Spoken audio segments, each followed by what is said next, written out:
يا آدم اسكن أنت وزوجك الجنة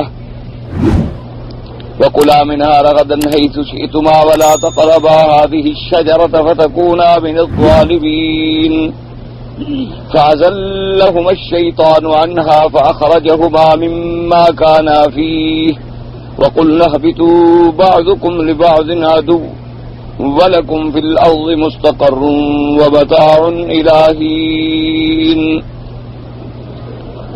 اب ان آیات مبارکہ میں اللہ تبارک و تعالی نے حضرت آدم علیہ السلام کو حکم عطا فرمایا کہ تم اور تمہاری بیوی جنت میں رہو اور کھاؤ پیو کھلا، وَلَا تَقْرَبَا هَٰذِهِ الشَّجَرَةَ، تم دونوں اس درخت کے قریب نہ جانا، اگر تم اس کے قریب گئے تو ہو جاؤ گے اپنی جانوں پر ظلم کرنے والوں میں سے۔ أَزَلَّهُمَا الشَّيْطَانُ، پس پھسلا دیا ان دونوں کو شیطان نے اور نکالا ان دونوں کو اس نعمتوں میں سے جس کے اندر وہ تھے۔ پھر اللہ نے فرمایا کہ ہم نے حکم دیا ان کو کہ اترو، تم ایک دوسرے کے دشمن ہوگے اور زمین میں تمہارے لیے جائے قرار ہے اور نفع اٹھانا ہے ایک وقت مقرر۔ اب آپ نے تخلیق آدم علیہ السلام، تعلیم آدم علیہ السلام، تکریم آدم علیہ السلام، یہ تینوں مراحل جو ہیں وہ سبق میں پڑھ لی۔ اب مسئلہ یہ پیدا ہوتا ہے کہ فَأَزَلَّهُمَا الشَّيْطَانُ، شیطان نے ان دونوں کو پھسلایا۔ یاد رکھیں ہمیشہ لفظ ہے ذلہ، أَزَلَّهُمُ الشَّيْطَانُ، یہ زے کے ساتھ ہے، ذال کے ساتھ نہیں، ہمیشہ خیال کریں، بڑی غلطی ہوتی ہے اگر کوئی خدا نہ خواستہ اس کو حرف ذال کے ساتھ ادا کرے تو ذال کے ساتھ ہوتا ہے ذلت، اور ذلت بمقابلے عزت کے ہوتی ہے، یعنی ایک آدمی نعوذ باللہ کہتے ہیں بھی اس کو ذلت ملی، یعنی کیا مانا عزت نہ ملی یا عزت ملی ذلت سے بچ گیا، وہ حرف جو ہے وہ ذال کے ساتھ ہے، اور یہ حرف جو ہے قرآن میں یہ زا کے ساتھ ہے، را زا سین شین صاد ضاد ضا ظا، یہ دال زال کے ساتھ نہیں ہے، یہ ہمیشہ جہاں بھی لفظ آئے گا تو زا کے ساتھ آئے گا، اور زا کے ساتھ ہو تو یہ بھی بات یاد رکھیں کہ وہ زبر کے ساتھ ہوتا ہے، یعنی ذلہ، ذلت، ذلت کا معنی ہوتا ہے قدم کا پھسل جانا، اس کو کہتے ہیں ذلہ۔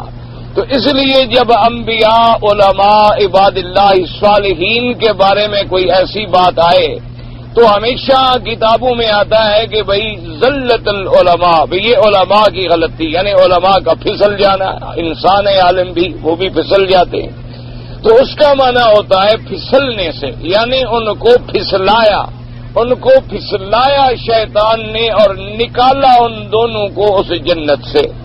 اب یہاں جو سب سے بڑا اہم مسئلہ ہے وہ مسئلہ ہے عصمت انبیاء علیہم الصلاۃ والتسلیم،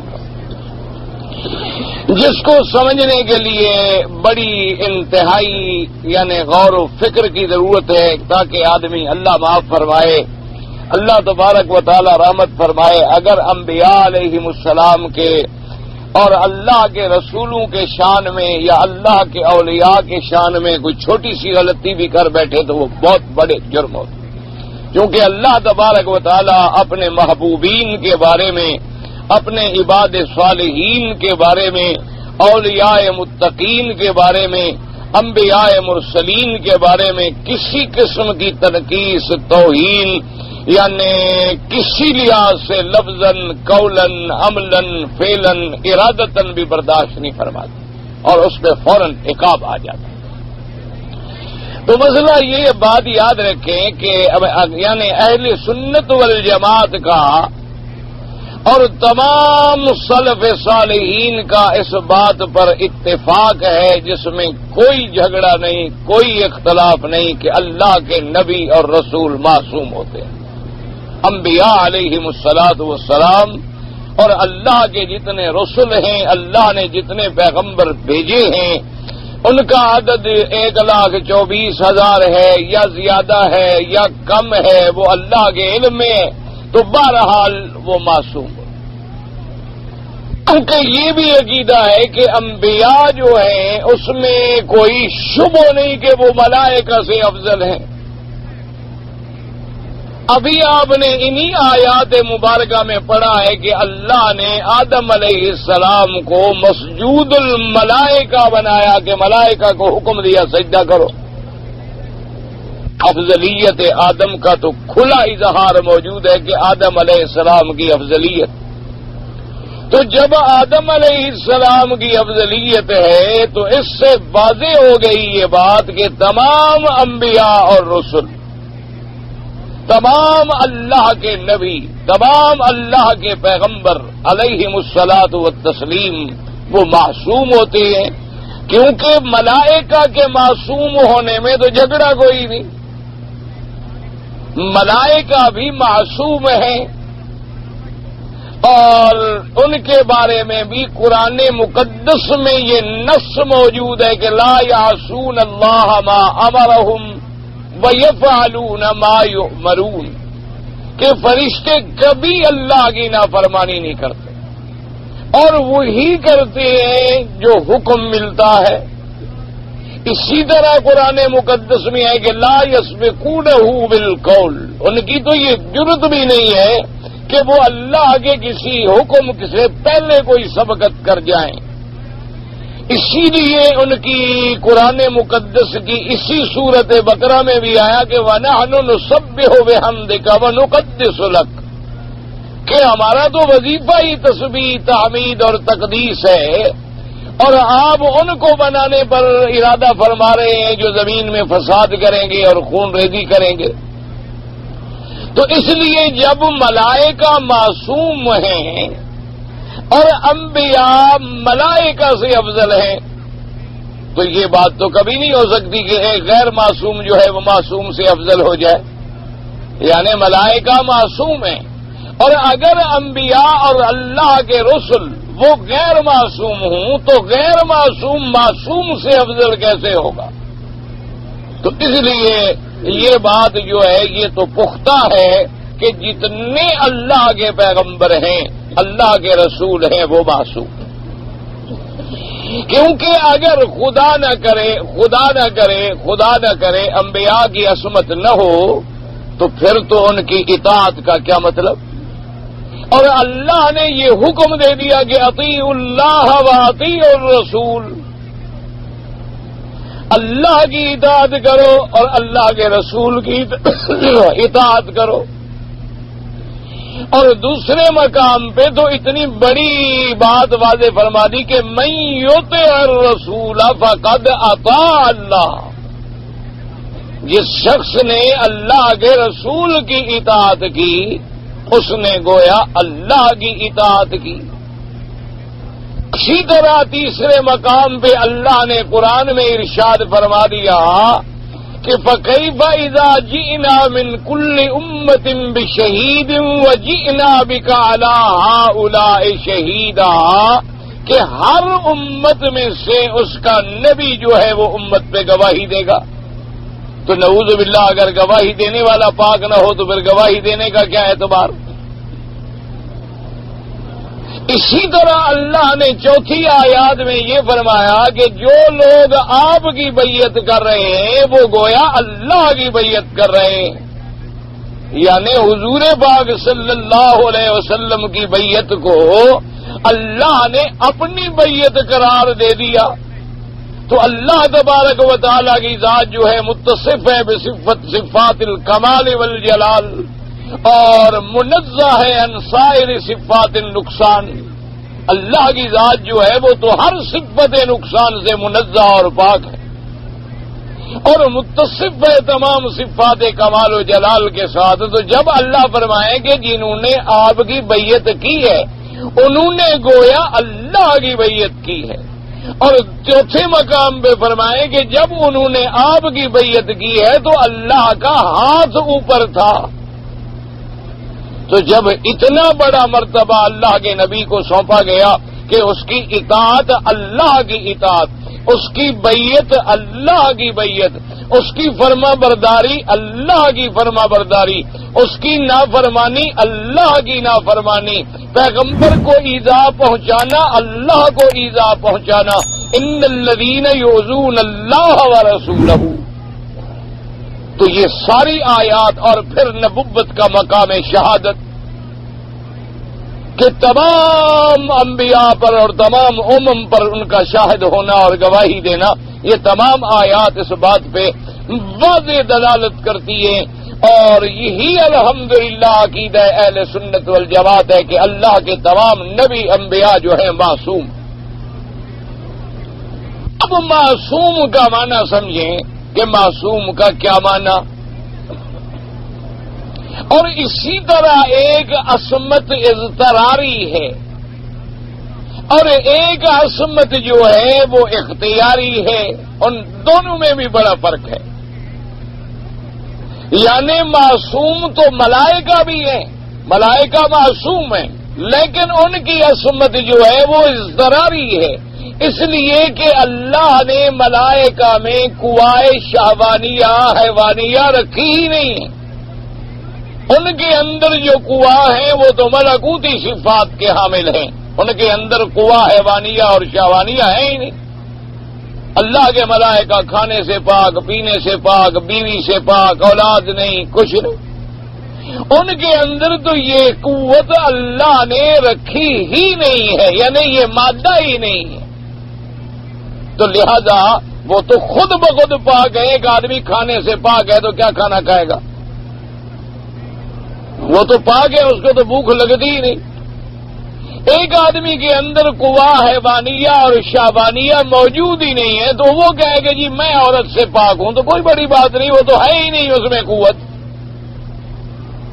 تو اس لیے علماء نے فرمایا کہ ملائکہ معصوم ہیں لیکن ان کی عصمت اضطراری ہے، اور انبیاء معصوم ہیں لیکن ان کی عصمت کا مرتبہ اتنا بلند ہے کہ وہ اختیاری ہے کہ اللہ نے ان میں ساری قوتیں رکھی ہیں، کیونکہ جتنے اللہ کے نبی ہیں، انبیاء اور رسل ہیں، وہ سب کے سب بشر ہیں اور اولاد آدم ہیں، ولد آدم ہیں علیہم الصلوات والتسلیم، اور ان کے اندر تمام جو توازن ضروریات بشریہ ہیں، چونکہ بشر انما انا بشر مثلکم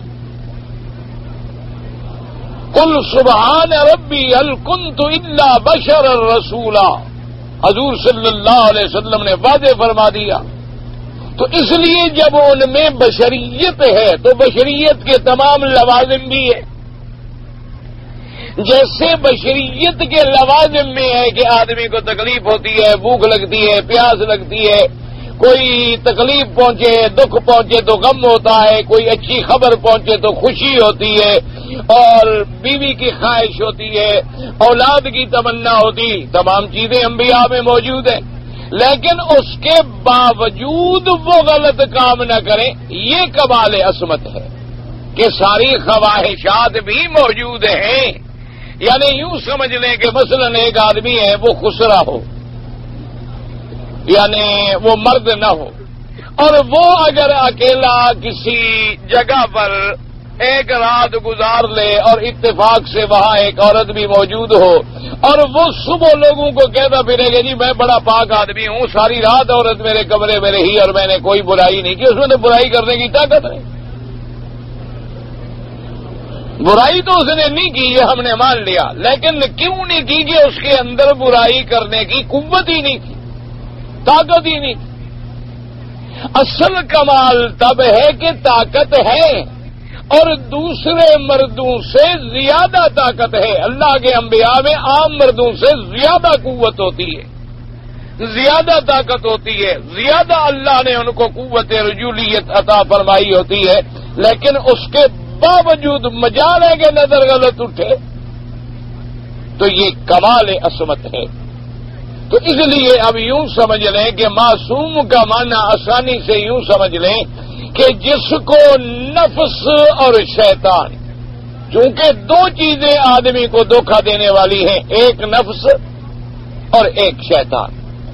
دھوکہ دینے والی دو چیزیں ہیں، ایک داخلی ہے ایک خارجی ہے۔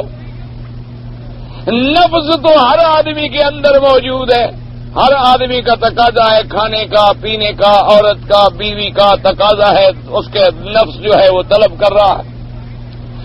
اور خارجی دھوکہ دینے والا جو ہے وہ شیطان ہے، کہ شیطان اس کے دل و دماغ میں، اس کے سامنے اس حرام کام کو ایسے خوبصورت انداز میں دکھلاتا ہے کہ بس آدمی لڑک جاتا ہے۔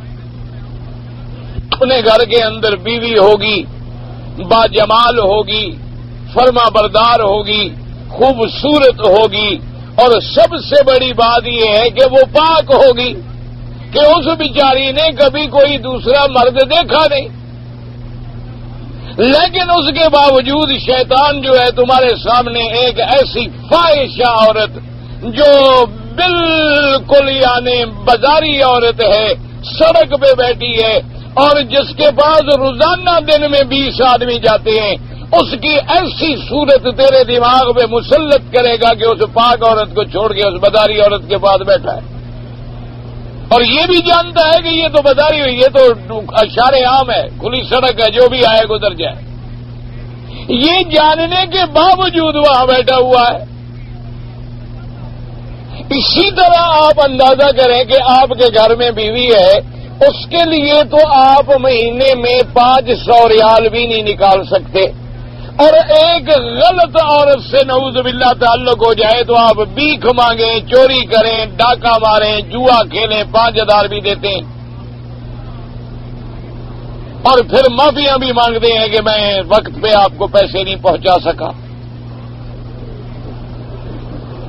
میں نے بڑی کوتاہی کر دی، معاف کرنا، بڑی کوتاہی ہو گئی ہے کہ آپ کے حضور میں وقت پہ صحیح معنوں میں خدمت نہیں کر سکا۔ اور جو اپنا یعنی حلال ہے وہ اگر کبھی بیچاری مجبور ہو کے بھی مانگ لے تو اسے فوراً کہا، آپ تو ہر وقت بس بکواس ہی کرتی رہتی ہے، اور کیا ہے آپ کے، جب آتا ہوں یہ ہے، جب آتا ہوں یہ ہے، وہاں ایسے کاٹنے پہ آئے گا جیسے کوئی حیوان ہو، درندہ ہو، وہاں انسان بھی نہیں رہتا۔ یہی چیزیں آگے ہماری نسل میں جاتی ہیں، پھر جو ہماری اولاد دیکھتی ہے اپنی ماں کے ساتھ سلوک، وہی اولاد پھر ہمارے ساتھ کرتی ہے۔ ان کے دل و دماغ میں بیٹھ جاتا ہے نا کہ بھی باپ جب بھی گھر میں آتا ہے تو ایک خون خار درندہ ہوتا ہے، شاید آدمی کو ایسا بننا چاہیے، جب بھی آتا ہے منہ میں گالی ہے، ہاتھ میں لکڑی ہے، زبان پہ بکواس ہے، لڑائی ہے، جھگڑا ہے، وہ بس ان کے دماغ میں پھر یہ گھر ہو رہا ہے، کمپیوٹر کے اندر فیڈ ہو رہی ہے یہ ساری باتیں۔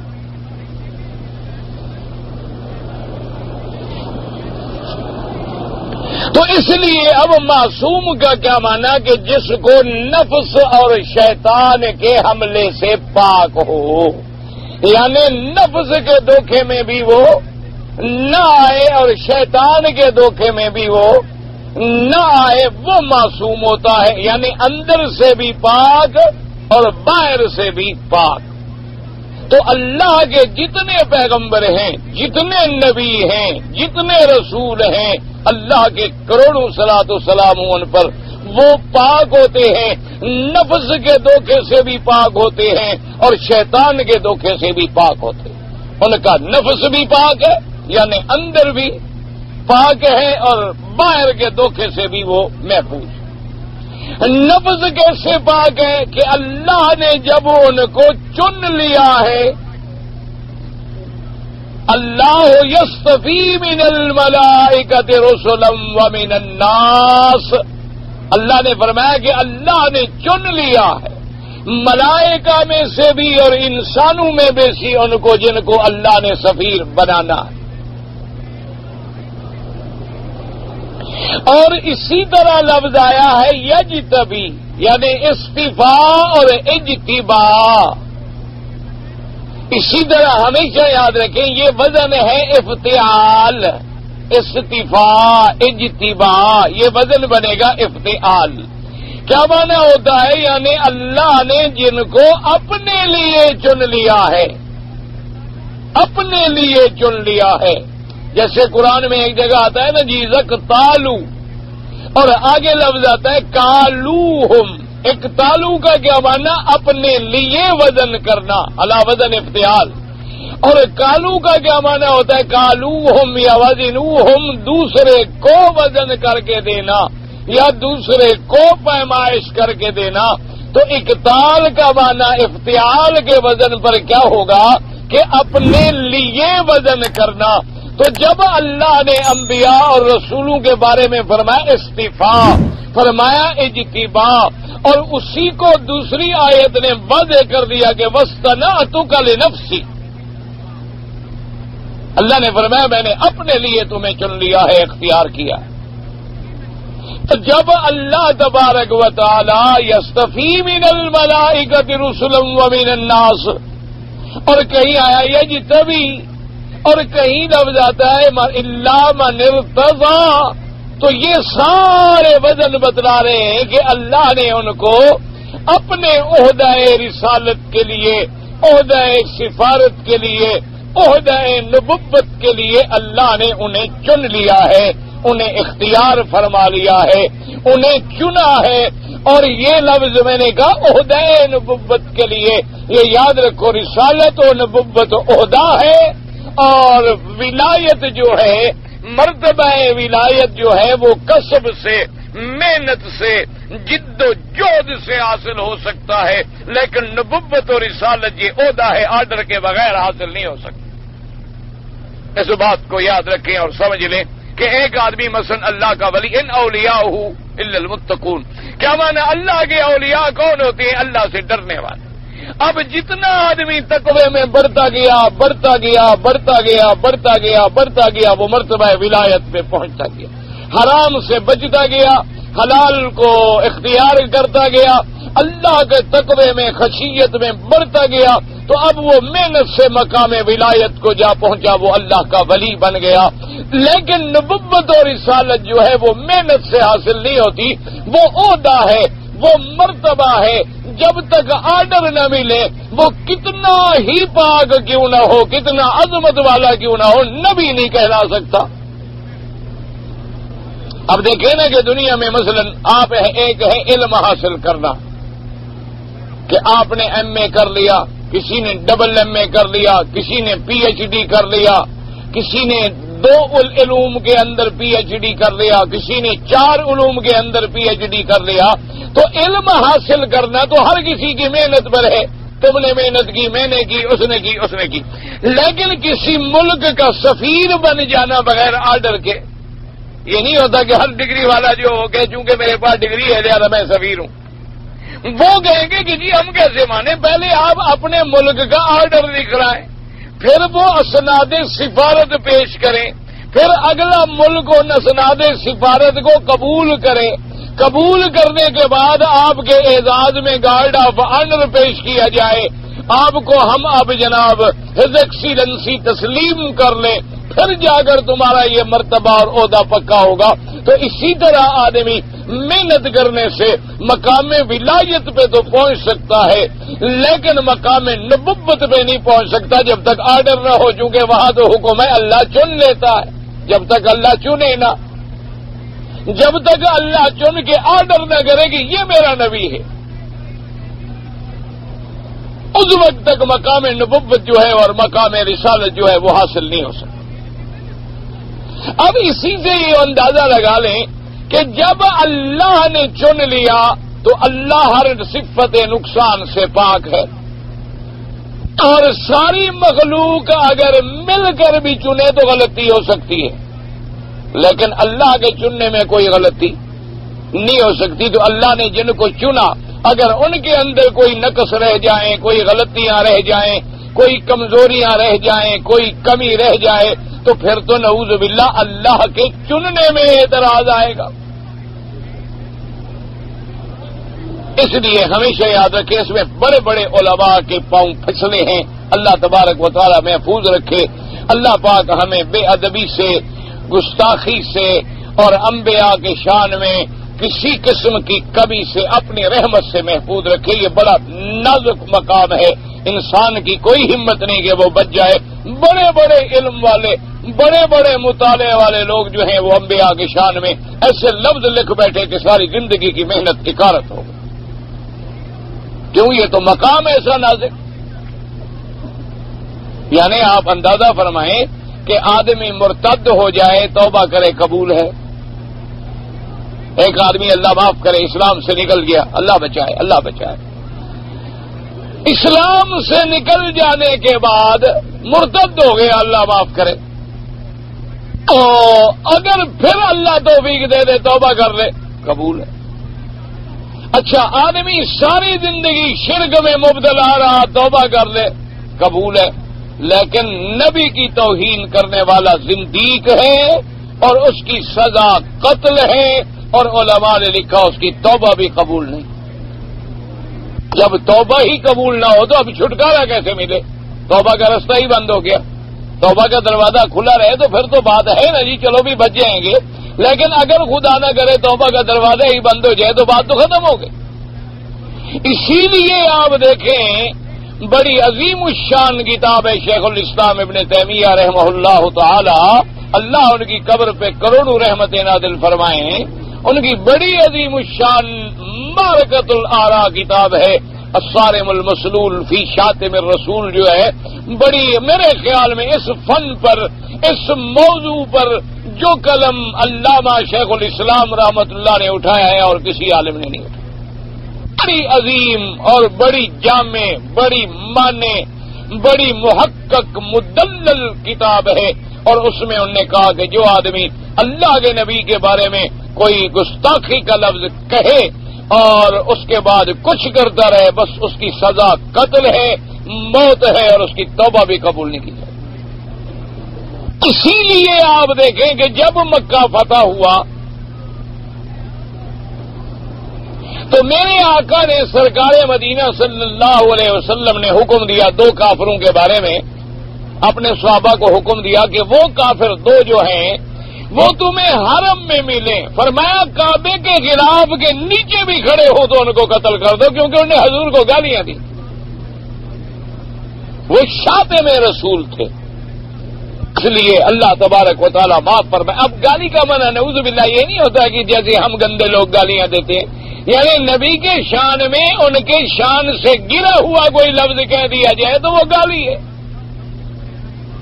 اب دیکھو نا جی، آپ اگر کسی افسر کو کہیں گے کہ تم غلط کہہ رہے ہو یا تم بکواس کر رہے ہو تو گالی ہے، یا تم اپنے فرائض صحیح نہیں انجام دے رہے ہو، تم عدل نہیں کر رہے ہو، اس سے بڑی گالی کیا ہے؟ تم اسے ظالم کہہ رہے ہو. تو ان کے شان کے مطابق اگر یعنی کوئی کوتاہی کا لفظ آ جائے، اللہ معاف فرمائے، وہ توبہ سے بھی معاف نہیں ہوتا تو پھر بندہ جائے گا کہاں؟ یعنی رستہ ہی بند ہو گیا، ہمیشہ کے لیے جہنم آ گئی، ساری محنت اکارت ہو گئی بندے کی. اس لیے جب بھی انبیاء کی شان کا معاملہ آئے تو بڑا انسان کو بڑا ادب کے ساتھ، اگر کوئی مسئلہ سمجھ نہ آئے بس قلم روک دے. ہمارا قلم توڑ دینا آسان ہے، لیکن انبیاء کے شان میں کوئی لفظ زیادہ لکھ بیٹھنا جو ہے وہ ناقابل معافی. اسی لیے کسی شاعر نے کیا بڑی بات کی تھی، اس نے کہا تھا کہ با خدا دیوانہ باشی، خدا دیوانہ باشی با محمد ہوشیار. اور نے کہا خدا کے ساتھ تو دیوانگی کی باتیں بھی کر لو، لیکن نبی کے دربار میں جاؤ تو خبردار، یہ اللہ کے محبوب کا دربار ہے، یہاں کی گستاخی کے لیے معافی نہیں ملتی. اتنا ادب فرمایا، خبردار پھر خیال رکھنا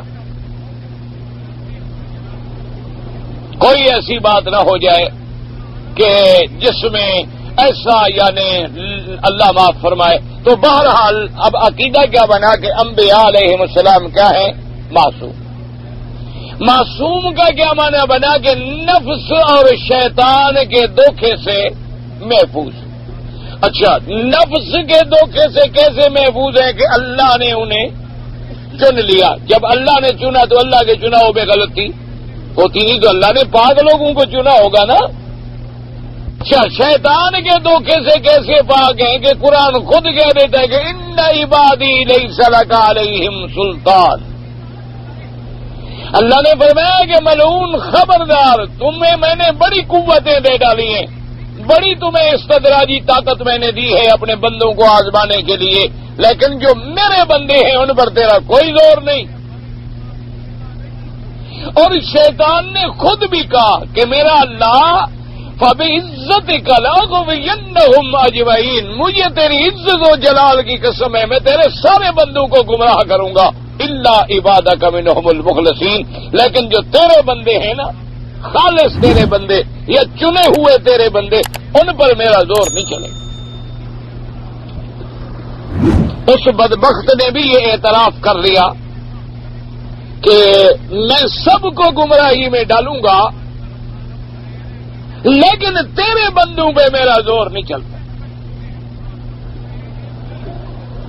اب جناب دونوں باتیں سمجھ آ گئی کہ نفس کے حملے سے بھی پاک اور شیطان کے حملے سے بھی پاک۔ تو اب انبیاء کیا ہوئے؟ معصوم۔ اب ان کی عصمت کے مسئلے کو سمجھ لیں، چونکہ لوگ اسی بیچارے غلطی میں پڑتے ہیں نا جی کہ جب اللہ کے نبی معصوم ہیں تو پھر آدم علیہ پڑ جاتے ہیں، اور آدم علیہ السلام نے اپنے درخت کو کھا لیا، اللہ کے روکنے کے باوجود کھا لیا۔ نوح علیہ السلام نے باوجود روکنے کے بیٹے کی بخشش مانگ لی، اور یونس علیہ السلام نے بغیر حکم کے وہاں سے تشریف لے گئے اس مقام سے۔ جب ایسی باتیں پڑھتے ہیں اور پھر دیکھتے ہیں کہ نبی کہہ رہے ہیں ربنا ظلمنا، اور پیغمبر کہہ رہے ہیں الا تغفر لی وترحمنی اکن من الخاسرین، اور اللہ کے نبی کہہ رہے ہیں کہ لا الہ الا انت سبحانک انی کنت من الظالمین، تو بیچارے اس مسئلے میں آ جاتی ہیں کہ بھائی باقی ان سے تو ایسی بات ہوئی ہے، اور جب یہ بات ہوئی ہے تو پھر معصوم کیسے ہوئے؟ اس وجہ سے لوگ جو ہے نا، میں نے کہا نا کہ بڑے بڑے علماء کے پاؤں جو پھسلے ایسے تو نہیں پھسلتے، کسی مشکل سے پھسلتے ہیں نا، کوئی الجھن آ گئی دماغ میں، گرا پڑ گئی اور وہ گرا جو ہے وہ کھل نہ سکی۔ اب اسی واقعے پر آپ نظر ڈال لیں جو ہمارے سامنے کہ اللہ نے حکم دیا کہ لا تقربا هذه الشجرة فتكونا من الظالمین، اللہ نے فرمایا تم دونوں اس درخت کے قریب نہ جانا، اللہ نے منع کر دیا، یعنی کھانا تو کھانا، قریب بھی مت جانا، لیکن آدم علیہ السلام کھا بیٹھے۔ تو اس کے بعد اس مسئلے کو ہم کیا کہیں گے؟ اب اسی بات کو سمجھنا ہے، چونکہ یہ بڑی باریک سی بات ہے، اس لیے ذرا سمجھنے میں دقت تو ہوگی، مشکل تو ہوگی۔ بہرحال میں اپنی طالب العلمانہ حیثیت میں کوشش کروں گا، لیکن ایک طرف کی کوشش ون وے ٹریفک سے مسئلہ حل نہیں ہوگا، کچھ تھوڑی تم بھی کوشش کرو۔ صرف یہ نہیں کہ میں کوشش کرتا رہوں تو آپ بیٹھے رہے ماشاءاللہ، اور جب سبق ختم ہو جائے تو پوچھیں کہ کون سی تفسیر تھی۔ سال مشہور ہے نا کہ ایک آدمی یوسف زلیخا پڑھتے رہتے استاد کے پاس، جب کتاب ختم ہو گئی تو ایک شاگرد نے اٹھ کے بڑا سوال کیا استاد سے کہ استاد زلیخا جو تھی وہ مرد تھی عورت تھی؟ اور نے کہا ماشاءاللہ جب اس ساری کتاب پڑھنے کے بعد تمہیں یہ بھی نہیں پتہ لگا کہ وہ عورت تھی یا مرد تھی تو باقی تو تم نے خوب سمجھی ہوگی۔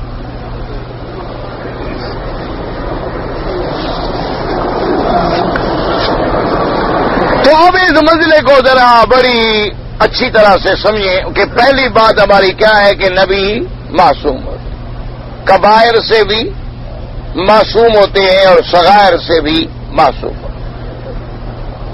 اور یہ بھی بات موجود ہے کہ نبوت سے پہلے بھی اور بعد میں بھی، کیونکہ اللہ نے ان کو پہلے سے چنا ہوا ہے۔ وَإِذْ قَالَ رَبُّكَ لِلْمَلَائِكَةِ إِنِّي جَاعِلٌ فِي الْأَرْضِ خَلِيفَةً، ابھی تو آدم علیہ السلام پیدا ہی نہیں ہوئے،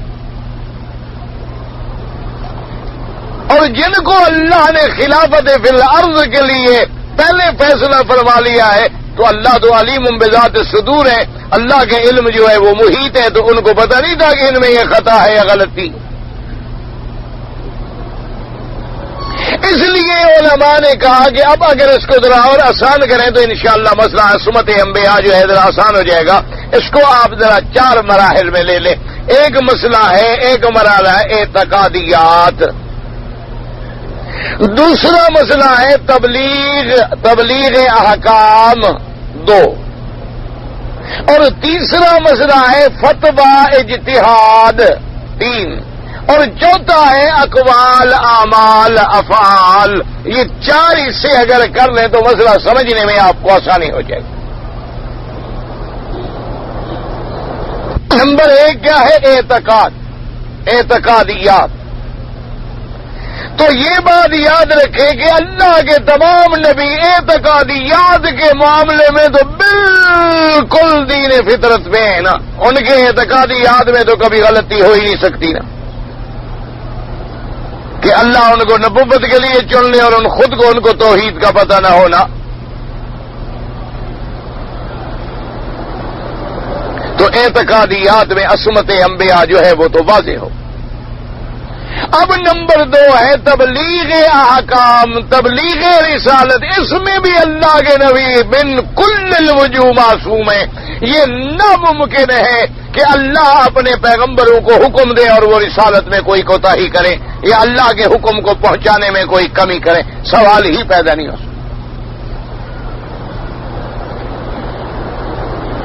اسی لیے دھوکہ لگا گیا حضرت یونس کے معاملے میں۔ میرے بزرگ اللہ ان کی قبر پہ رحمت فرمائے، بہرحال وہ لکھ بیٹھے کہ ان سے فریضہ رسالت کی ادائیگی میں کوتاہی ہوئی، تو اگر فریضہ رسالت ہی ادا نہ ہو تو پھر رسول کیا رہا؟ اور اگر اس نے فریضہ رسالت پورا ہی نہیں کیا تو پھر عذاب کی دھمکی دینے کا کیا مطلب؟ کیونکہ جب تک اللہ اپنا نبی نہ بھیجے، وما کننا معذبین حتی نبعث رسولا، اللہ تو اس قوم پہ عذاب ہی نہیں کرتے جب تک رسول نہ بھیجے۔ اب رسول آگے اپنا کام پورا نہ کرے پھر قوم پہ عذاب کیوں آئے؟ حالانکہ وہاں فریضہ رسالت کا تو مزہ ہی نہیں تھا۔ حضرت یونس علیہ السلام نے فریضہ رسالت مکمل ادا کیا، قوم نہ مانی، قوم کو آپ نے ڈرایا کہ تم پر عذاب نازل ہوگا 3 دن کے بعد۔ اب عذاب کے علامات شروع ہو گئے تو اللہ کے نبی، اللہ کے پیغمبر جو ہیں وہاں سے چلے گئے، حالانکہ ان کو انتظار کرنا چاہیے تھا۔ وہ اس بستی سے اس وقت تک نہ باہر جاتے جب تک اللہ کا حکم نہ آتا، کیونکہ اللہ اپنے نبیوں کو حکم دیتے ہیں کہ اب تم باہر جاؤ، جیسے لوط علیہ السلام کو حکم دیا۔ اللہ تبارک و تعالیٰ جب قوم پہ عذاب کرتے ہیں تو اپنے نبیوں کو خود نکالتے ہیں، اپنے رسولوں کو خود نکالتے ہیں، تو اس حکم کی انتظار نہ فرمائی اور چل پڑے۔ اس پہ اللہ کی ناراضگی آ گئی کہ میرے حکم کے بغیر چلے کیوں؟ رسالت تو پوری ہو گئی، رسالت میں کوتاہی کا تو سوال ہی پیدا نہیں ہوتا۔ نعوذ باللہ، پھر رسول کہہ رہا، وہ تو صرف اتنی بات تھی۔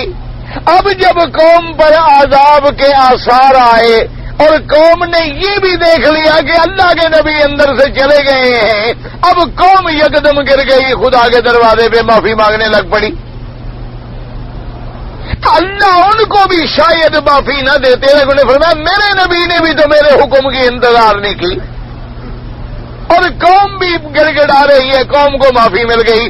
اب اور یونس علیہ السلام گھبرا گئے کہ میں اگر جاؤں تو وہ کہیں گے نعوذ باللہ یہ تو جھوٹا ہے، اس نے کہا تھا کہ 3 دن کے بعد عذاب آئے گا، عذاب تو آیا نہیں، عذاب تو ٹل گیا۔ ایک مشکل مرحلہ پیش آ گیا، اس میں فریضہ رسالت کا تو کوئی مسئلہ ہی نہیں، اور اسی لیے اب یاد رکھ لیں کہ بھئی ایک تبلیغ احکام، تبلیغ رسالت، اس کے اندر بھی اللہ کے نبی معصوم ہوتے ہیں، اور عقیدے میں بھی اللہ کے نبی معصوم ہوتے ہیں۔ اللہ کا نبی یہ نہیں ہو سکتا نعوذ باللہ کہ نبوت سے پہلے وہ کفر کرتا رہا ہو، جیسے لوگوں کو دھوکہ لگا کہ ابراہیم علیہ السلام نے بھی آہستہ آہستہ توحید سمجھی۔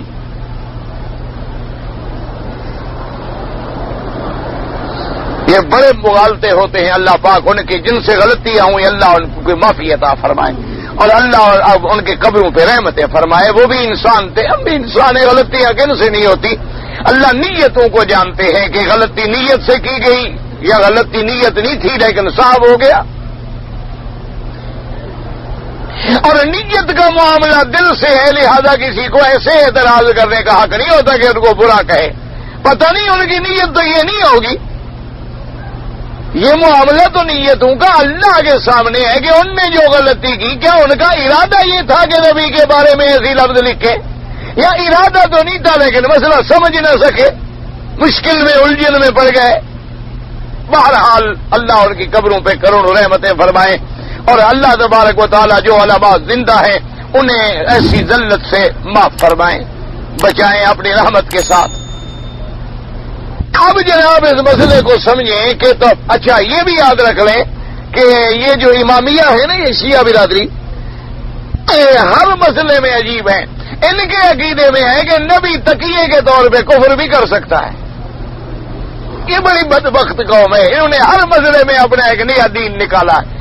اذان بھی نہیں، کلمہ بھی نیا، نماز بھی نہیں، قرآن بھی نیا، اسی لیے نعوذ باللہ ان کا اور ان کے نزدیک امامت جو ہے وہ نبوت سے بڑھ کر ہے، یعنی نبوت کا شان کم ہے اور امام کا شان زیادہ ہے۔ اور ان کے عقیدے میں ہے کہ اللہ نے 1,24,000 نبی سے حضرت علی کی امامت میں بیعت لی تھی۔ یہ عجیب لوگ ہیں، اور ان کے نزدیک خدا بھی کفر کر سکتا ہے، نبی کفر کر سکتا ہے، نبی کفر کر سکتا ہے تقیے کے طور پر، نعوذ باللہ ثم نعوذ باللہ۔ یہ امامیہ کا یہ فرقہ ضالہ جو ہے، امامیہ ہیں، کوئی 6 امامیہ ہیں، کوئی 12 امامیہ ہیں، کوئی 3 امام والو ہیں، کوئی 1 امام والے ہیں، کوئی غائب امام والے ہیں، کوئی حاضر امام والے ہیں۔ ان کے بس امام ہی نہیں ختم ہونے میں آتے۔ اور لطف کی بات ہے جن کو امام مانتے ہیں ان کو 1 انچ پر بھی کبھی حکومت نہیں ملی۔ لطف ایسا ہے، ان کو امام بھی ایسے ملے ہیں کہ جن کو 1 بستی میں بھی حکومت نہیں ملی۔ اب دیکھ لیں تو چلو اعتقاد میں بھی نبی معصوم اور تبلیغ رسالت میں بھی نبی معصوم۔ اب آ گیا فتویٰ و اجتہاد، اس کے اندر انبیاء علیہم السلام پر جو حکم اللہ نازل نہ فرمائے ان سے اجتہاد میں کبھی ایسی خطا ہو جاتی ہے، یعنی وہ ایک اجتہاد کے طور پہ حکم دے بیٹھتے ہیں حالانکہ اللہ کا حکم اس کے خلاف ہوتا ہے، لیکن اس میں بھی اللہ اپنے نبیوں کو اس خطا پہ قائم نہیں رہنے دیتے، فوراً وحی نازل کر دیتے ہیں۔ یعنی اگر اللہ کے نبی نے اجتہاد میں ایک حکم دے دیا، جیسے کہ بدر کے قیدیوں کو میری سرکار نے چھوڑ دیا، لیکن اللہ نے فوراً قرآن نازل کر دیا کہ ما کان لنبی ان یکون لہ اسری حتی یسکن فی الارض، اللہ ان پہ قائم نہیں رہنے دیتے ان کو، تو لہذا اس سے بھی پاک ہو گئے۔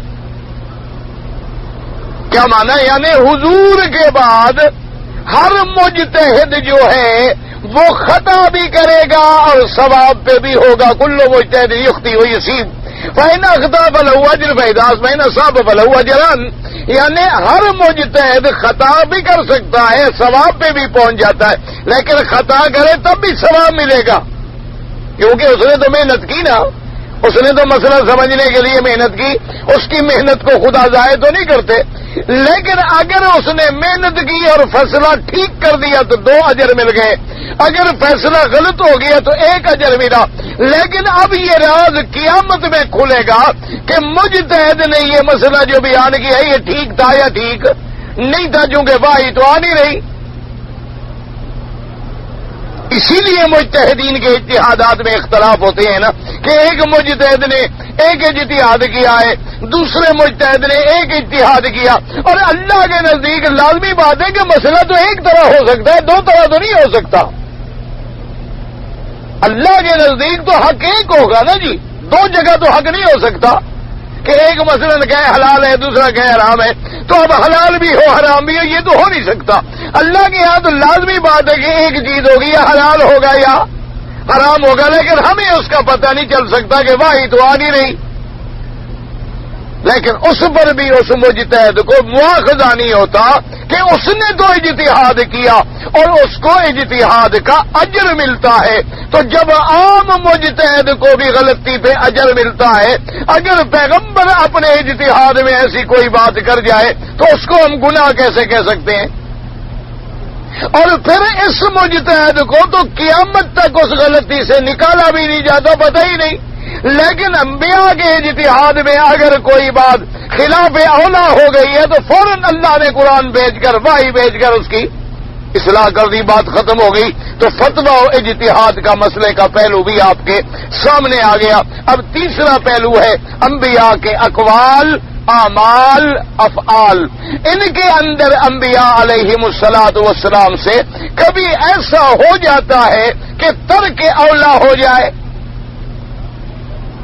ترک افضل ہو جائے، کوئی چھوٹی خطا ہو جائے، لیکن وہ بھی ارادتن نہیں ہوتی، آمدن نہیں ہوتی، قصدن نہیں ہوتی، بلکہ سہون ہوتی ہے، نسیانن ہوتی ہے، یعنی بھول سے ہو جاتی ہے.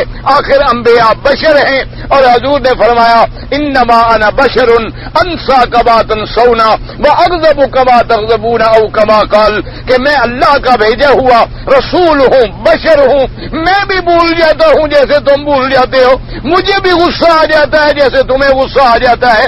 تو وہاں اگر کوئی بات نبیوں سے ہوتی بھی ہے وہ بھی آمدن نہیں ہوتی بلکہ سہون اور نسیانن ہوتی ہے. اور سہو اور نسیان کو آپ سمجھتے ہیں کہ اگر مثلا آپ نے روزہ رکھا ہوا ہے اور بھول کے ماشاءاللہ ایک بڑا گلاس پانی پی جائے، روزہ ٹوٹتا ہے؟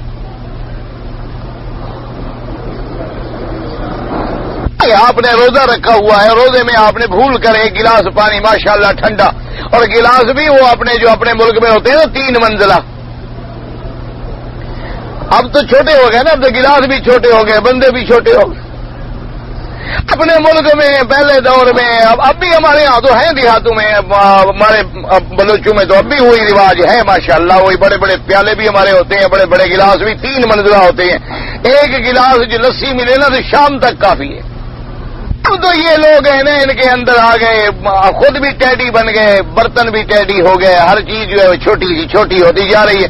اور اس میں بھی بدبخت انگریز نے سکھلا دیا کہ پانی جو ہے اتنا گلاس جو ہو پھر بھی بچا کے چھوڑو تاکہ تم بڑے آدمی بنو، لوگ سمجھیں کہ بچا ہوا ہے.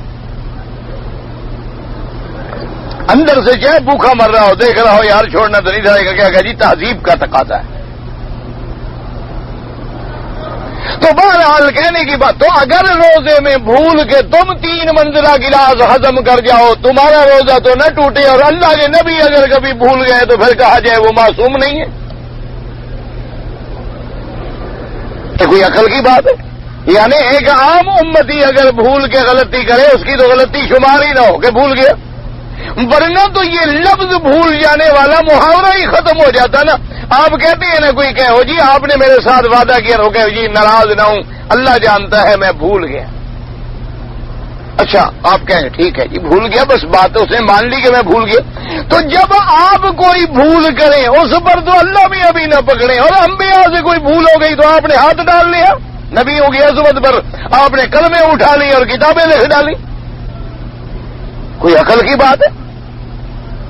اور یہ بات بھی یاد رکھو کہ انبیاء علیہم السلام کا ایک، میں نے کیا کہا تھا کہ معصوم ہونے کو دھوکہ کتنے چیزیں دیتی ہیں؟ ہاں جی 2 چیزیں. کون سی؟ ایک نفس اور ایک شیطان. اب نفس تو نبیوں کا پاک ہے، جیسے پانی کی فطرت میں برودت ہے، یوں سمجھو یہ پانی جو ہے اس کی فطرت کے اندر برودت ہے، اس کو کبھی خارجی چیزیں گرم کر دیتی ہیں. مثلا آگ پہ رکھیں تو پانی گرم ہو جائے گا، دھوپ میں رکھیں تو پانی گرم ہو جائے گا، گرم ہوا چلے تو پانی گرم ہو جائے گا. اب یہ خارجی اثر قبول کر رہا ہے، اپنا اس کی فطرت کیا ہے؟ فطرت اس کی برودت ہے. اچھا ایک پانی آپ گرم کر لیں پھر اسی کو آگ پہ ڈال دیں، آگ بجھا دے گا کہ نہیں بجھا دے گا؟ اپنے پانی گرم کر لیا، حالانکہ پانی آگ کی طرح اس میں انگلی ڈالیں تو تمہارے ہاتھ کو جلا ڈالے، لیکن اسی گرم پانی کو پھر آپ آگ پہ ڈال دیں کیونکہ اس کی فطرت میں برودت ہے. انبیاء کی فطرت میں عصمت ہے، ان سے اگر کبھی کوئی غلطی ہوئی ہے جیسے پانی کو ہوا نے گرم کیا تھا خارجی اثرات سے، اندر سے نہیں. نہیں سمجھ آئی بات؟ اللہ کرے سمجھ آ جائے تو پھر تو محنت کارگر ہوگی، ورنہ بس یہی ہے. ثواب تو خیر ملے گا انشاءاللہ، ثواب سے تو اللہ محروم نہیں فرماتے. تو بہرحال یوں سمجھیں کہ اب انبیاء کی فطرت میں کیا ہے؟ عصمت ہے. انبیاء معصوم ہیں، اب اگر کہیں کہیں آپ دیکھتے ہیں جو آپ کو بظاہر لغزش نظر آ رہی ہے، غلطی نظر آ رہی ہے، خطا نظر، وہ خارجی اثرات ہیں، خارجی اثرات. اسی لیے اب قرآن کیا کہتا ہے، كَذَلِكَ لِنَصْرِفَ عَنْهُ السُّوءَ وَالْفَحْشَاءَ. اللہ نے فرمایا کہ ہم نے یوسف علیہ السلام سے لنصرفا، ہم نے پھیرا کس کو، سوء اور فحشا، یعنی وہ برائی آ رہی تھی، ہم نے اس برائی کو پھیر دیا. یہ نہیں کہا کہ یوسف جا رہے تھے ہم نے یوسف کو، یہ نہیں کہا کہ یوسف علیہ السلام برائی کی طرف جا رہے تھے، نہ بلکہ برائی آ رہی تھی میرے نبی یوسف علیہ السلام کی طرف، لیکن ہم نے اس برائی کو بھی پھیر دیا ہے. تو خارجی اثرات کبھی کبھی اثر کرتے ہیں، اور خارجی اثرات بھی کیوں اثر کرتے ہیں، یاد رکھو کہ اس کے اندر بھی اللہ کی طرف سے بڑی بڑی حکمتیں پوشیدہ ہوتی، ورنہ وہ خارجی اثرات بھی اثر نہ کرتے. اللہ خارجی اثرات کو بھی دور کر دیتے، روک دیتے، لیکن ان خارجی اثرات کے اثر کرنے میں بھی بڑی حکمتیں پوشیدہ ہوتی ہیں کہ آدم علیہ السلام اگر یہ غلطی نہ کرتے تو توبہ کا مسئلہ کون سمجھاتا ہمیں کہ توبہ کیا ہے. توبہ کا مسئلہ سمجھ نہ آتا تو قیامت تک اولاد تو برباد ہو گئی تھی. تو آدم علیہ السلام سے جب یہ بات ہوئی تو اب رونا شروع کیا، گریا شروع کیا، زاری شروع کی، تضرع شروع کی، تڑپنا شروع کیا، اور 350 سال تک روتے رہے. تو اب اولاد کو مسئلہ سمجھ آیا کہ کبھی غلطی کرو تو تم نے کیا کرنا ہے، تم نے بھی رونا ہے، گریا کرنا ہے، زاری کرنی ہے، اللہ کے دروازے پہ لوٹنا ہے، توبہ کرنی ہے، اور پھر اللہ تبارک و تعالیٰ توبہ قبول فرما لیتے ہیں چونکہ وہ تواب ہیں، وہ معافی عطا فرما دیتے ہیں. تو اگر یہ بات نہ ہوتی تو توبہ کا تو دروازہ ہی نہ کھلتا، توبہ کا مسئلہ ہمیں سمجھ ہی نہ آتا. اس خارجی اثر کیسے تھا کہ فَأَزَلَّهُمَ الشَّيْطَانُ، کس نے پھسلایا؟ شیطان نے. خارجی اثر ہے، اندر سے نہیں، اندر سے بالکل کچھ نہیں، اندر سے تو معصوم ہے، باہر سے ایک اثر آ رہا ہے، اور اثر بھی ایسے انداز میں آ رہا ہے جو انداز ایک ایسا انداز ہے کہ حضرت آدم علیہ السلام یہ تصور بھی نہیں کر سکتے تھے کہ کوئی اللہ کے نام پہ بھی دھوکہ دے گا.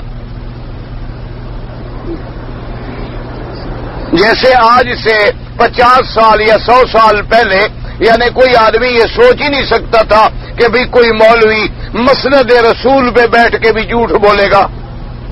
اسی لیے وہ بیچارے لوگ سمجھتے ہیں نا کہ بس یہ مولوی صاحب نے کہہ دیا، اتنا اعتماد تھا. اب مولوی قرآن بھی سر پہ رکھے تو کوئی نہیں مانتا.